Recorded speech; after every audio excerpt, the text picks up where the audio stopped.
Então, dei o play aqui. Eu vou botar uma cadeira na frente dessa porta aqui. O maior motivo. Guerra do Paraguai. O que vocês sabem sobre a Guerra do Paraguai? Vocês já ouviram? Ouviram falar que existiu? A guerra foi no Paraguai. Ah, você sabe que ela foi no Paraguai. Você já sabe alguma coisa. Não, Né? não escutei de guerra do Paraguai. Hã? Não escutei. Nunca nem escutou falar? Não, Você sabe por quê?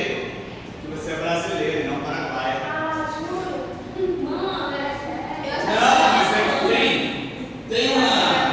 tem um velho ditado que é: quem bate, esquece. Quem apanha, lembra. Tá? A Guerra do Paraguai é um momento muito importante do fim do período imperial brasileiro, que vai ser bastante importante para a gente entender os processos que vão dar na República Brasileira, beleza? Então, é um momento que tem uma grande diferença para a história política brasileira nesse final do Império, beleza? Eu construí uma imagem para vocês de Dom Pedro II semana passada, de um velhinho barbudo que gostava de mais de ciência do que de política, se preocupava com a educação. Parece um cara muito legal, não parece? Eu vou meio que desconstruir um pouco essa imagem a partir de agora, tá? E aí a gente vai ver que as figuras humanas são mais complexas do que parecem, né? Então nós começamos com uma definição básica. Vamos lá. A Guerra do Paraguai foi o maior conflito armado internacional ocorrido na América Latina. Foi travada entre o Paraguai e a Tríplice Aliança, já esteve o que é isso, composta pelo Império do Brasil, a Argentina e o Uruguai. Ela se estendeu de dezembro de 1864 até março de 1870. O que a gente chama de Guerra do Paraguai aqui no Brasil é chamado de Guerra da Tríplice Aliança na Argentina e no Uruguai, e no Paraguai de Guerra Grande, Guerra contra a Tríplice Aliança e Guerra do Açu.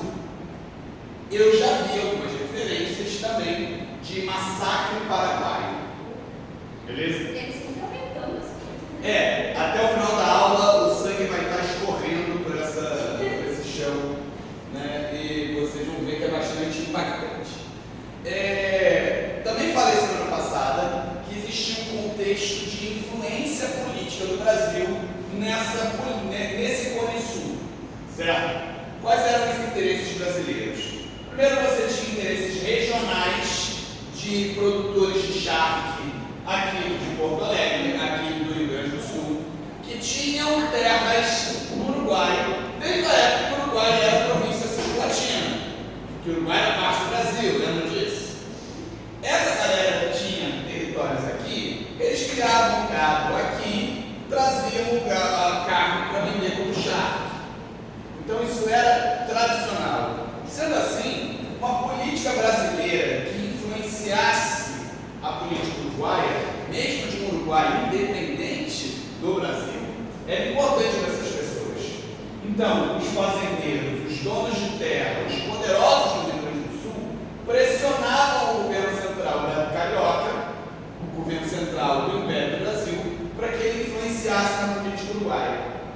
O Brasil também tinha uma espécie de política de contenção, onde ele tentava fazer com que a Argentina não se tornasse um grande ator político, porque, dada sua importância em termos territoriais, viria a se rivalizar com o Brasil. E o Paraguai era basicamente algo inexistente, escondido. A gente vai entender por quê. A questão é que, nesse momento que a gente está estudando, o Brasil é uma potência já na América do Sul, enquanto essas outras comunidades estão ainda se organizando em alguns termos. A Argentina, por exemplo, ainda tinha disputas entre províncias pela supremacia ou independência. O governo de Buenos Aires não comandava a Argentina toda, ele comandava partes da Argentina. Existiam lutas, existiam rivalidades. Todo mundo entendeu essa parte?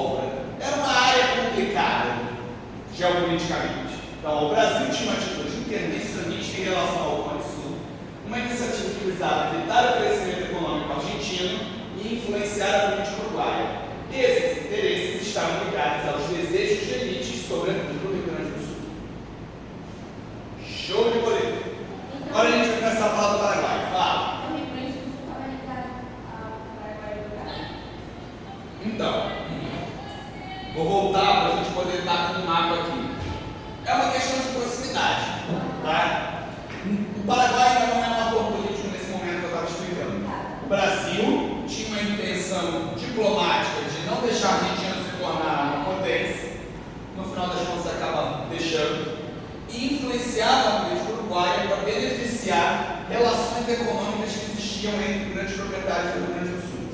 Tá? É porque qual é o laço comercial que vai ter entre Rio de Janeiro e Montevidéu?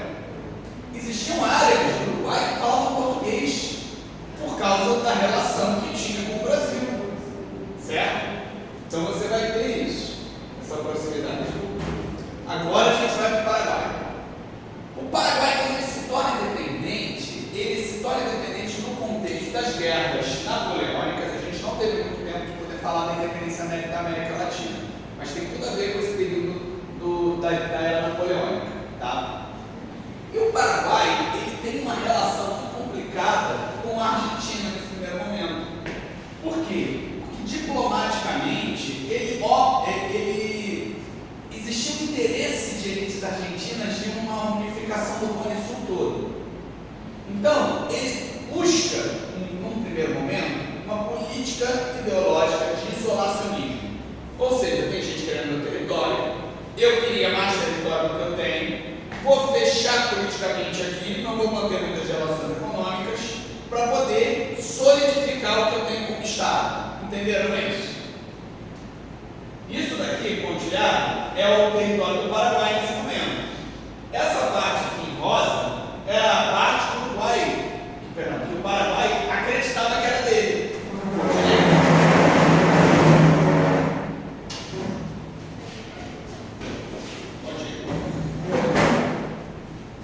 Beleza? Então, o Paraguai se declarou independente da Espanha em 1811, no contexto das guerras napoleônicas e da invasão da Espanha. Havia disputas territoriais com vários países do Cone Sul.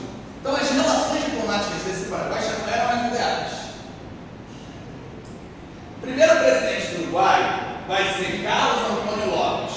Quem faz a independência mantém um governo durante algum tempo, mas o primeiro presidente, estrito senso, vai ser Carlos Antônio Lopes, tá? Que vai ser esse que vai optar por um isolamento para poder salvaguardar a autonomia local, beleza? Esse cara, ele é um presidente, mas com áreas ditatoriais. Por que eu digo isso? Porque, por exemplo, quando a gente pensa em presidência, a gente não pensa em eleição, em sucessão, quem sucede ele vai ser o filho dele. Isso já não tem uma cara diferente? E a gente vai ver que esse filho dele é o grande ator da aula de hoje, tá? Esse filho dele é o nosso queridíssimo Solano Lopes, Francisco Solano Lopes. Solano Lopes teve um estudo ele estudou na Inglaterra, acho que Inglaterra. Ele teve um estudo fora do Paraguai, ele estudou com a Andrade. Ele teve um estudo fora do Brasil durante algum tempo, tá? Ele tinha ideais diferenciados. Quando ele volta para o Paraguai, o pai dele primeiro nomeia ele junto ao exército. Então ele vai ter muito carisma com a classe militar. Ele vai reformar os militares paraguaios, vai expandir as tropas paraguaias com um número considerável. Quando o pai sai do poder e ele assume, o pai morre, ele passa a ter uma política mais agressiva. Ele passa para uma postura de combatividade e de abertura política. Existe uma historiografia que fala que o Paraguai teria sido uma potência regional que precisava se expandir, e aí a Inglaterra financiou o processo que vai dar a Guerra do Paraguai. É uma historiografia muito ultrapassada hoje em dia, tá?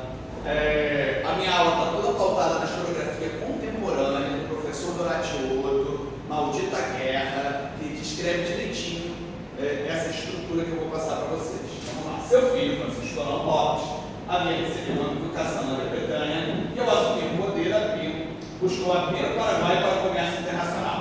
Além disso, possuía grande carisma, especialmente junto ao exército. É importante saber pegar isso.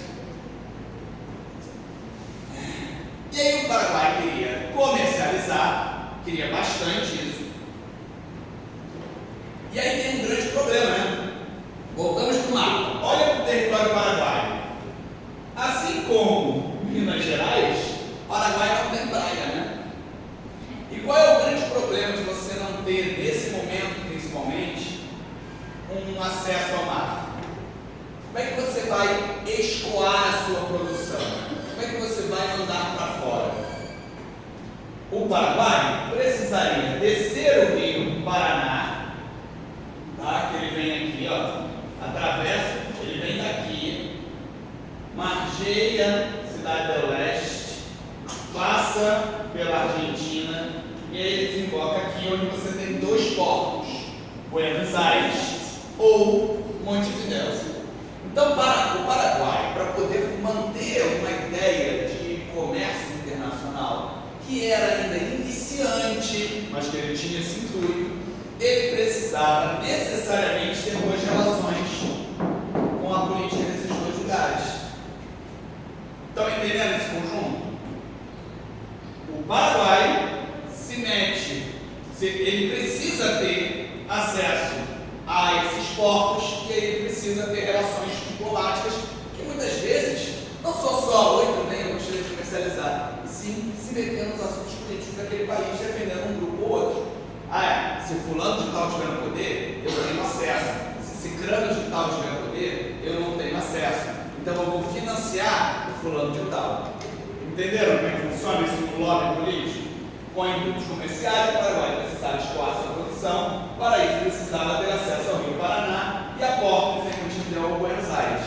Então ele precisava atravessar a Argentina com seus navios, precisava de tratados de livre comércio naquela região e escoar a produção em Montevidéu. É aí que o Uruguai entra, porque o Uruguai estava passando por uma espécie de guerra civil. O Uruguai tem dois partidos políticos, os blancos e os colorados. Os blancos eram apoiados pelo Paraguai e os colorados eram apoiados pelo Brasil. Tá? Estou falando bem a grosso modo para favorecer. Tá? Deixa eu lembrar aí.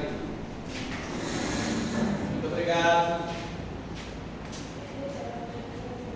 Então, ó, no Uruguai existiam dois grandes partidos políticos. Os blancos. O que quer dizer branco, gente? Branco. E os colorados. O que quer dizer colorado, gente? Vermelho. Quem torce pro Inter até hoje é colorado, por sinal, né? Beleza. Em 1864 teve uma eleição. Quem ganhou? Os blancos. Quem ganha a eleição são os blancos. Só que isso não favorecia os governos do Brasil e de Porto Alegre. O governo de Porto Alegre fala assim: Brasil, precisamos negociar, precisamos que você pressione o Uruguai de alguma maneira. E o Brasil vai financiar e favorecer, enviando tropas, inclusive, os colorados que questionavam essa eleição. Estão entendendo? O Brasil está se metendo na política uruguaia, porque esse iniciozinho é que é estranho de se entender. O Brasil está se metendo na política uruguaia, talvez não tivesse que se meter. E aí o Paraguai vira para o Brasil, o Solano Lopes chega a mandar uma carta para o Dom Pedro II, falando assim: Brasil, ó Brasil, se tu intervir no Uruguai, eu vou entrar em guerra com você. E aí o Brasil pensa: porra, Paraguai, tu é fraquinho, Paraguai, para de palhaçada. E o Brasil vai para cima, tá? Então, em 1864, após a vitória dos blancos, nasce uma guerra civil que opunha esses dois grupos políticos. Estancieiros gaúchos, interessados na deposição dos blancos, pedem socorro para o governo central, que então invade o Uruguai, auxiliando a deposição do presidente eleito, Anastácio Aguirre,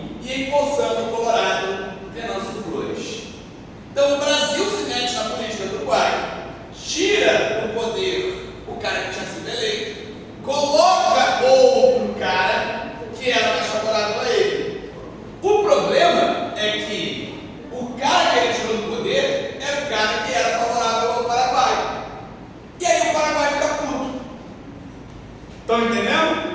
Estamos acompanhando? Então, a ação brasileira feriu os interesses do Paraguai, que havia entrado em acordo com os blancos para uso do porto de Montevideo. Aí, o Paraguai começa a fazer merda. Primeiro, o Paraguai vai aprisionar um navio brasileiro que navegava no Rio Paraná, tá? Que é o Marquês de Olinda. Isso vai acontecer em 1864. Toda a tripulação vai morrer. Toda a tripulação desse navio vai morrer durante esse aprisionamento. Inclusive o presidente da província do Mato Grosso. Então já é alguém importante, certo? Para completar, o Paraguai prepara uma iniciativa. E aí você pensa, nessa época que guerra, quando você vitória em guerra, consiste em invadir a capital e depois quem está no poder, né? Invadir a capital é a vitória da guerra. Tinha chance do Paraguai vencer o Brasil? Não, ia chegar no Rio de Janeiro. O Paraguai, então, ele tenta uma estratégia de dar um susto, digamos assim, e forçar negociações. Dificultar algo para o Brasil, para que o Brasil tenha que negociar com eles. Também a resposta à intervenção brasileira no Uruguai e no Paraguai lança uma ofensiva. Sua iniciativa tinha duas frentes: obter o apoio de províncias argentinas, garantindo acesso aos rios da região e isolando o Brasil. O Brasil, sem ter acesso àqueles rios, não conseguia chegar no interior do Brasil. Porque para chegar no Mato Grosso, você precisava navegar o Rio Paraná. Então a ideia era isolar o Brasil politicamente, forçar o Brasil a negociar. Para isso, optou por um ataque preemptivo no Mato Grosso, onde a resposta seria demorada. Ou seja, uma porrada aqui onde você não vai conseguir atacar rapidamente, e aí eu já te dou um susto. E assim, o Paraguai invade Corumbá. Quando ele invade Corumbá, ele invade agressivamente. Corumbá era uma cidadezinha pequena. Corumbá mal tinha policiamento local. Quando eles invadem com saque, com porradaria, com morte. Ou seja, isso aqui vai ofender profundamente o orgulho brasileiro. O que ele achava que era, vou dar um susto, passa a ser cara, vou te matar vou matar até o último membro da tua civilização. É uma parada muito mais de ódio. Na invasão ao Mato Grosso, as forças paraguaias contavam com um exército completo, quando, em tempo de paz, não havia mais de 900 homens para a defesa de Corumbá e Dourados. A ação de violência, violenta, conta com saques e outros abusos. Quando a gente tem esses saques, muitas vezes ocorrem estupros e tudo mais, etc. Tá? E aí, além disso, eles invadem a Argentina. A ideia era, não falei que a Argentina tinha disputas internas? A ideia dele era entrar por Correios, que tinha um líder que era contrário ao governo central de Buenos Aires, conseguir apoio deles para poder isolar o Brasil. Só dentro da Argentina. Ele vai fazer uma invasão. Ele faz 3 invasões. Ele manda uma tropa para o Mato Grosso para dar uma porrada. Ele manda uma tropa para a Argentina que contornaria para chegar no Rio Grande do Sul. Tá? Então, para chegar no território uruguaio, o Paraguai precisa passar pelo território argentino. O período de travessia como denegado pela Argentina e o Paraguai declara guerra também a ela. Nesse processo, invade a província de Corrientes com 20 mil homens.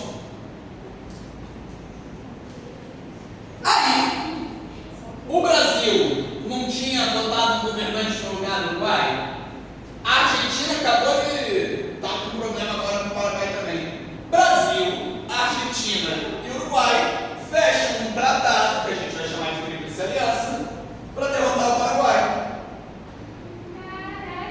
Então, são atores fortes lutando como um ator iniciando na política. Beleza? O Uruguai, nesse momento, também não era muito forte, e a gente vai ver que no decorrer dessa guerra ela é uma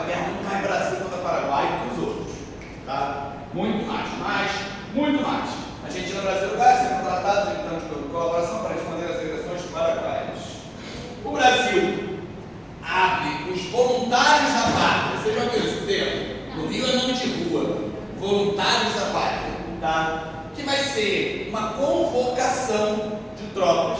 Gente, e vai ter muita resposta, inicialmente, principalmente, vai ter fila na Bahia para a inscrição. Também vai ter um outro fenômeno nesse voluntário da pátria. Eu quero participar do Brasil, da luta. Eu quero que o meu nome seja um nome de pessoa patriótica. Só que eu não quero botar meu cu na reta. O que eu faço? Eu mando meu escravo no lugar. As tropas brasileiras vão ser tropas majoritariamente negras. A gente vai ver isso mais para frente. O Brasil convoca a participação do seu povo, criando unidades militares de voluntários da pátria. Inicialmente houveram muitos alistamentos que, com a expansão e extensão do conflito, acabaram diminuindo. Ocorreram também o alistamento de negros escravizados, que muitas vezes lutavam em nome de seus proprietários pela promessa de alforria. Ou seja, eles muitas vezes achavam que seriam libertos. Invasão da Argentina. Ao invadir o Oriente, Solano Lopes esperava obter apoio do caudilho local, Justo José de Urquiza, que possuía rivalidades com Buenos Aires. No entanto, Urquiza deu seu total apoio a uma ofensiva argentina e a invasão paraguaia foi rechaçada pelos aliados.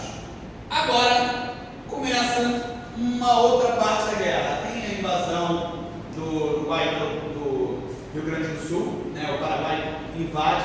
Então a gente tem basicamente 3 fases nessa guerra.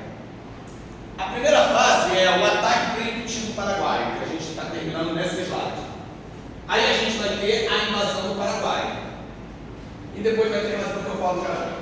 Entre abril e junho de 1865, uma tropa de 12 mil soldados invadiu a cidade de São Borja e em seguida Uruguaiana. Foram dados enfrentamentos ao exército paraguaio, que se rendeu em 18 de setembro de 1865. As tropas brasileiras demoraram a chegar, mas quando chegaram eles se renderam.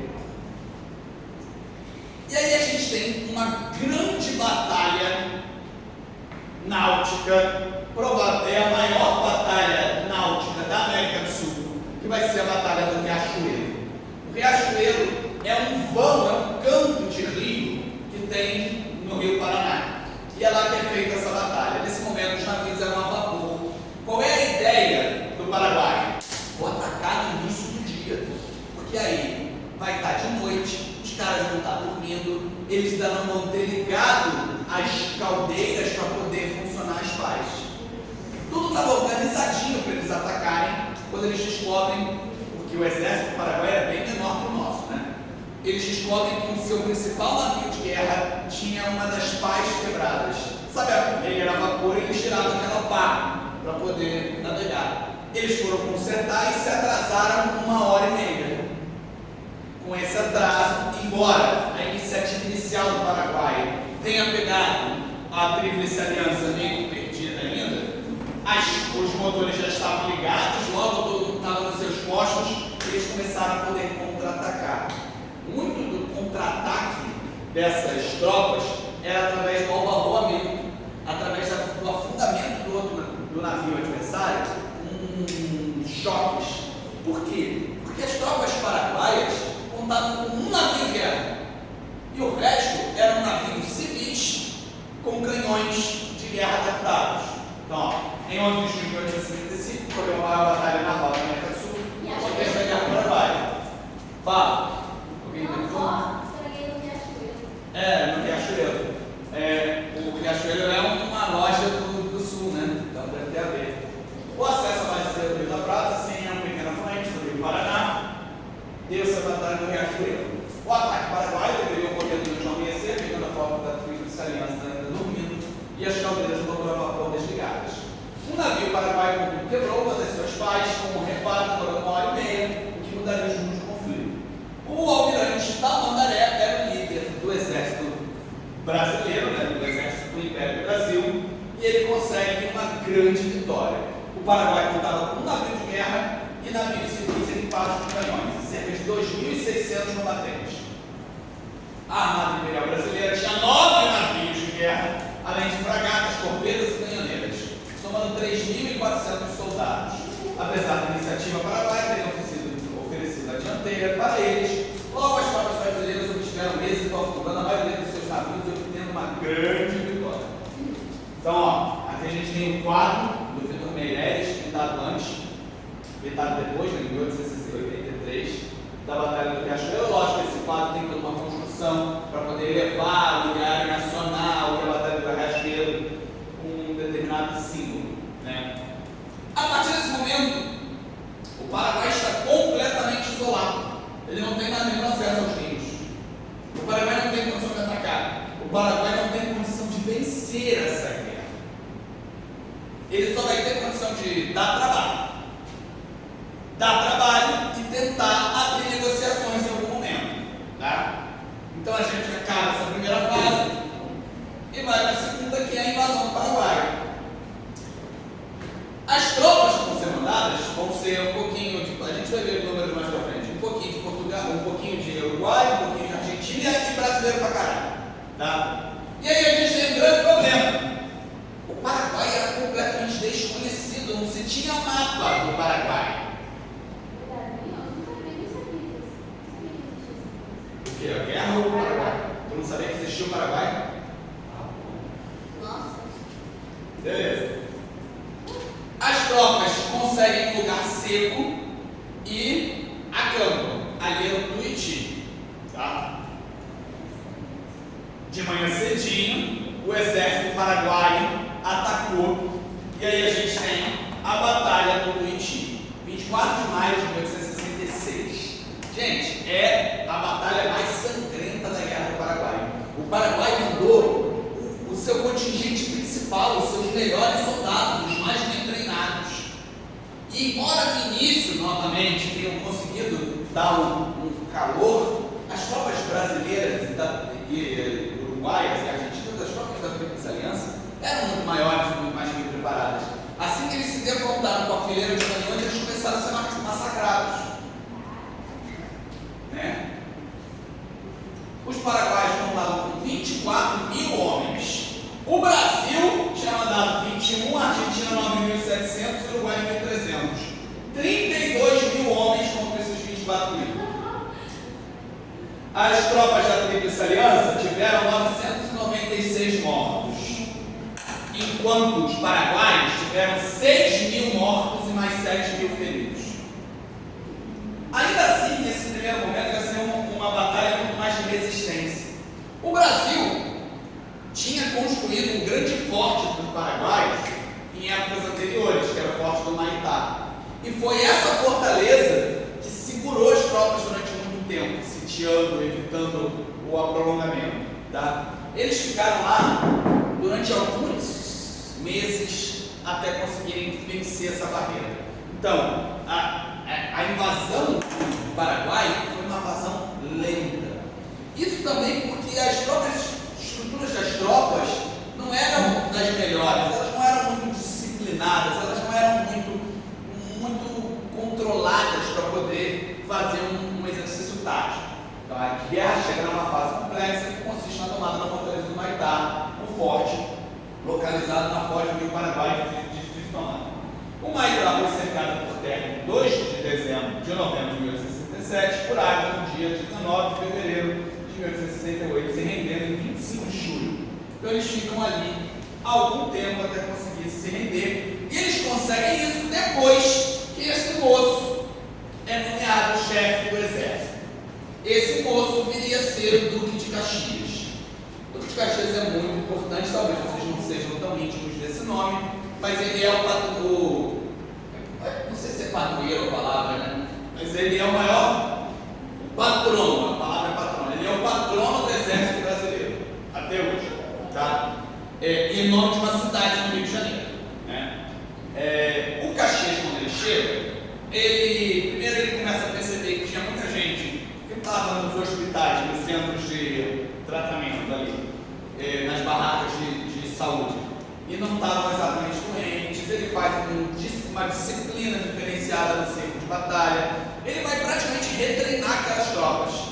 Caxias vai utilizar balões para poder fazer estudos do território inimigo e poder fazer o avanço das tropas. É a partir da chegada de Caxias que a guerra sai daquele estacionário caminho e começa a andar um pouco mais. Tá? Em fevereiro de 1968, há uma mudança no comando do Exército da Aliança que passa para Marechal Caxias, futuro Duque. Caxias fez uma série de mudanças na frente do combate, investindo em inteligência e estratégia. Caxias foi o grande responsável responsável pela tomada da Itália e em seguida deu início a uma série de ações militares denominadas Dezembrada, responsável por vitórias em diversas batalhas. Então, o que a gente está vendo? Que a Guerra do Paraguai é uma sucessão de vitórias aliadas, basicamente. A gente tem a Batalha do Itororó. Fui do Itororó, bebe água, não achei. A gente tem a Batalha do Havaí. Não é com prancha de surf, viu, gente? O Havaí do coisa. Se você sabe, tem um clube de futebol brasileiro chamado Havaí, que é com aquela grafia dele. É por isso, sabe? É Havaí. Até que eles finalmente chegam em Assunção, capital do Paraguai. Certo? Eles tomam o Palácio Central e instituem um novo governo, colocando uma pessoa no lugar. Só que Solano Lopes foge.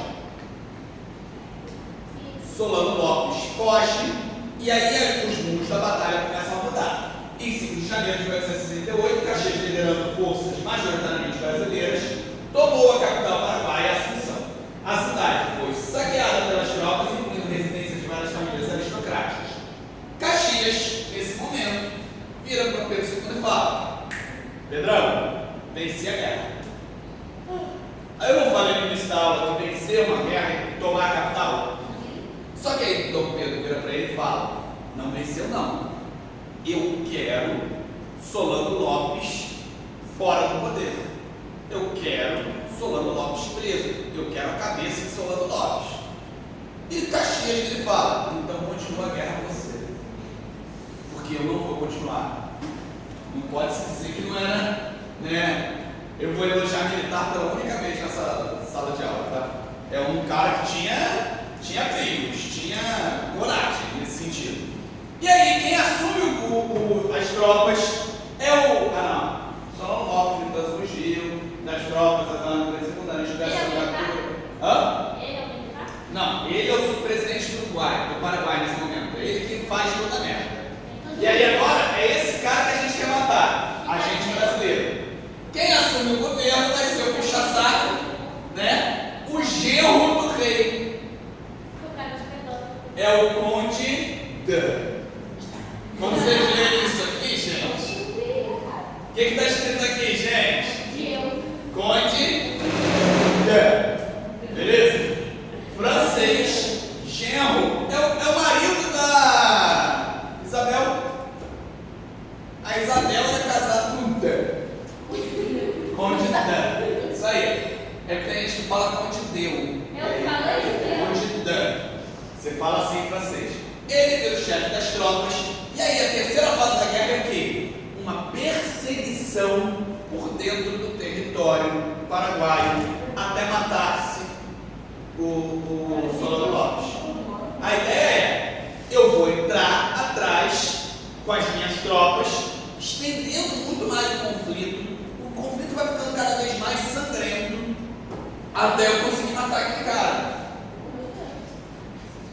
Em meados de 1867, o Paraguai já tinha dificuldades em dispor de homens em idade militar para dar enfrentamento aos exércitos brasileiros. Lopes recrutou outros 60 mil soldados compostos por escravos e crianças. O exército paraguaio lutava com meninos de 12 a 13 anos usando barba postiça. Só para ter número. E aí? Você acha que o exército brasileiro, quando chegava, tinha uma criança de 13 anos de barba postiça, não dava para perceber? E ele matava da mesma maneira. Igual. Todas as funções de apoio foram confiadas às mulheres. Os soldados foram para a batalha sem sapatos ou uniformes.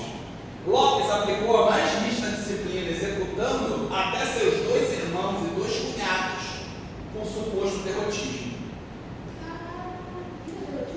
Ele já não tinha condição de vencer essa guerra desde a Batalha do Riachuelo, não foi isso que eu falei? Todas as tentativas de negociação que foram abertas não foram concluídas. Enquanto isso, ele começa a fugir pelo território do Paraguai, botando gente para morrer no lugar dele. E o Brasil continua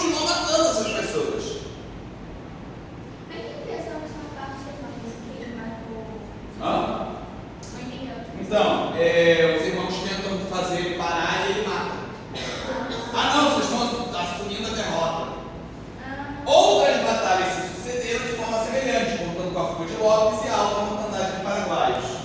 Aqui a gente tem uma das batalhas, a gente tem uma vala comum com Paraguai de mortos. Fato real pra gente. É uma das primeiras guerras com fotojornalismo, tá? Já tinha fotos, já tinha gente tirando foto de verdade da guerra. Tá? Um dos primeiros. Aí a gente tem a batalha de Acosta Nhu, muito importante. Acosta Nhu. E a gente tem a batalha do Cerro Coraco. Finalmente, ele é encurralado, pedem para ele se render. Não, durante a fuga dele, antes de ser encurralado, um soldado chamado Chico Diabo consegue lançar ele. Enfia uma lança nele, ele fica realmente gravemente, provavelmente, definitivamente naquele momento. E ainda assim, o Conde Dan exige, não era o Conde Dan, era o comandante daquela tropa. Ele exige a rendição dele, ele não se rende, toma um tiro na cabeça. Tira a cabeça. Então, ó, a Guerra do Paraguai durava por mais de 5 anos e após numerosas batalhas, o exército paraguaio havia sido reduzido a velhos, doentes e crianças.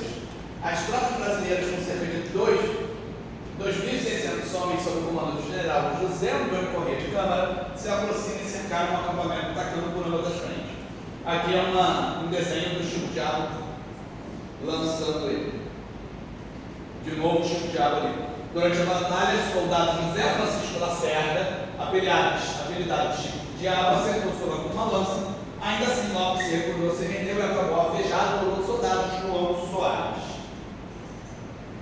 A partir da imprensa paraguaia, podemos perceber a imagem do exército brasileiro predominantemente negro. Isso aqui é uma charge paraguaia. O que vocês estão vendo aqui? Vocês estão vendo a Tamandaré, o imperador e o ministro da guerra, general Polidoro. Como é que eles estão representados? Parece macaca. Por quê? Sou negros. Porque as tropas eram, eles não eram, mas as tropas eram, então se fazia uma associação. Tá? Outra imagem, aqui seria Caxias. Caxias também não era negro. Meu Deus. Mas a empresa, até hoje, aquilo de argentino chamar brasileiro de macaquinho, tá ligado a uma memória que conversa nesse momento. Eles são todos negócios, né? Sim. Considera-se que muitas das mortes durante a guerra não se deram em decorrência direta da guerra, mas das doenças causadas pelas péssimas condições de higiene. A cólera matou muita gente nesse período, porque não se tinha saneamento mínimo nos acampamentos. Tá? Porém, vamos falar agora do saldo final de guerra. O Brasil teve cerca de 100 mil baixas. Sabia que eu tinha falado. Estima-se que o Paraguai tenha perdido até 69% de sua população. 69% da população paraguaia morreu durante a guerra. O que é mortandade? Mortandade é número de mortos. Que quanto mortandade? Da noite. Tá? Mortalidade geralmente é um outro tipo de flexão. A maioria por doenças, fome e cansaço físico. Gente, 77%, 75% da população paraguaia masculina morreu. Isso quer dizer que depois da guerra não tinha homem no Paraguai. Tudo tá bom? Não tinha homem em idade adulta. Você tinha muito criança e gente muito velha. Você não tinha homem. Pensa em um universo.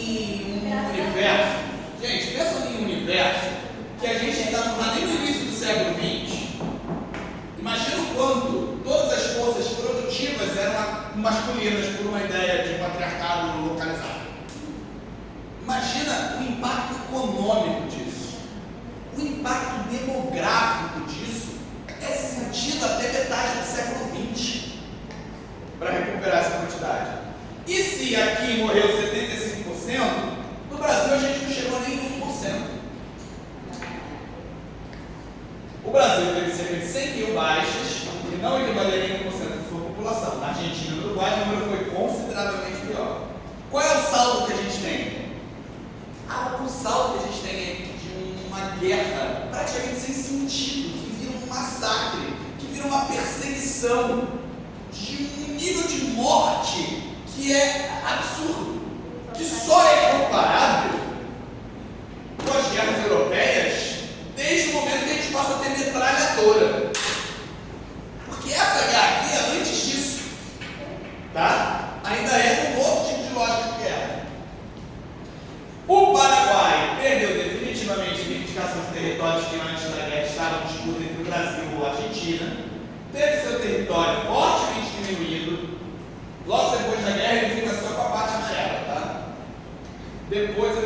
conquistando outros territórios, o Paraguai é isso aqui, hoje. Tá? Aí seria o quê? Ele perdeu territórios que ele não recuperou até hoje. Antigamente seria o quê? Então, isso é o território do Paraguai hoje, em vermelho. Em amarelo é o que ele fica depois da guerra.